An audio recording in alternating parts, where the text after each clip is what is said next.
I think it's interesting that people don't understand their own business enough to understand that no, you can't just go out there and run a Class 8 truck for hire with no authority on it. Right. You have to have an operating authority from the government to run freight. So if you're leased to like Swift or Panther's got a trip lease in their ICO as well, you have to have an authority that you're running under. But because a lot of it has to do with insurance, Charlie. Right. Auto liability, cargo, those things are done by the carrier, not the owner operator. So let's say you're leased to Swift and you decide to go haul furniture for your buddy on the weekend. Well, Swift doesn't want the liability of you hauling someone else's freight. Right. So you're going to have to run under your buddy's authority if he's got one to do that. You And have if to he have an doesn't, you operating need authority somebody's that's, authority. you need someone's authority that's got insurances. And, we know several people, Charlie, that are really successful at the trip leasing. Oh yeah. They're really killing it, but they've done it right. They've went out and found themselves a deal outside of Swift, and really all Swift cares about in the end is getting their money, right? So IEL anyway. Brett Right. Stewart, the director of the division, he wants us hauling Swift freight, obviously. Right. But with the way things have been, that's why these guys have gone out and found their own deals out there.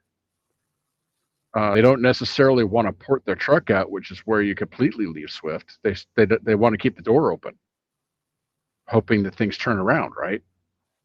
But if you find a deal out there where a guy's going to pay you twice what you make at Swift, gross, to run for them for a short amount of time, as long as you can run under their authority and do the paperwork with Swift to do that, we have some people that are really killing it doing that. And then we have other people that lost their trucks.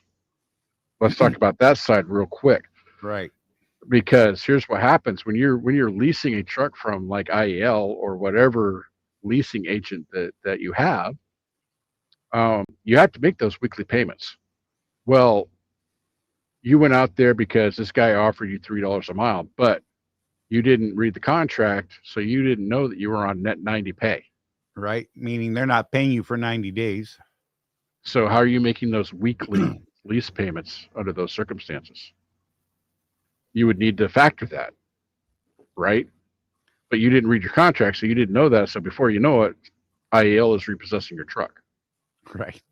And that happened to what, like 80% of the people that went out to trip lease last There were year? a bunch of them. Yeah. Yeah. And it was simply not paying attention to the contracts. So be careful. You could do it. Nothing's stopping you, but be careful. Make sure you're crossing all your T's and dotting all your I's if you're going to go do that. Right. Sean Furman, covering the name and loading the wagon seems like bad advice. Absolutely bad advice. Yes. Yep. Because if you're doing it that simply, it's a problem. You are not protected. No one's protected. Everyone's open to liability and litigation and just good Lord, so many things. It's ridiculous. Hey, so Don's got some stuff. I started here, Jeff. Okay. He said, oh, by the way, he'll give the information on where he got his loan for his truck. He said they will finance the truck for Swift guys that want to pay off their lease, but they require that you have an LLC for at least 2 years and a business account that shows your pay, and it's going to be a business loan for the truck, not the normal loan. So the loan will be underneath your LLC.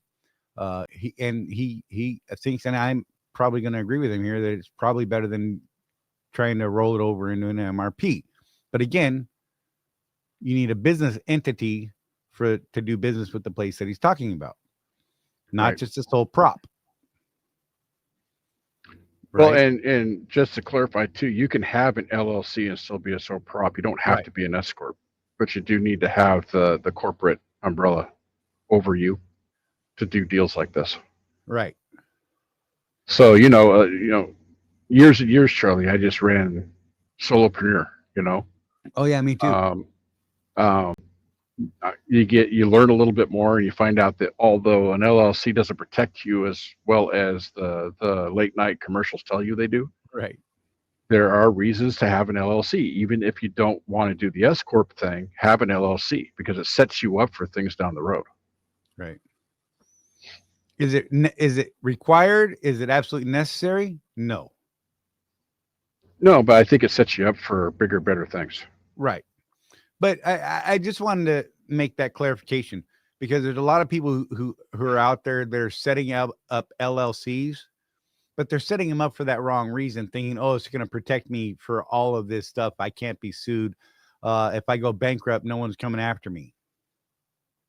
Mm-hmm. They're still coming after you. You're the sole owner of that LLC. Right. You're the one guaranteeing that LLC's financial Everything. responsibilities, everything. Yeah.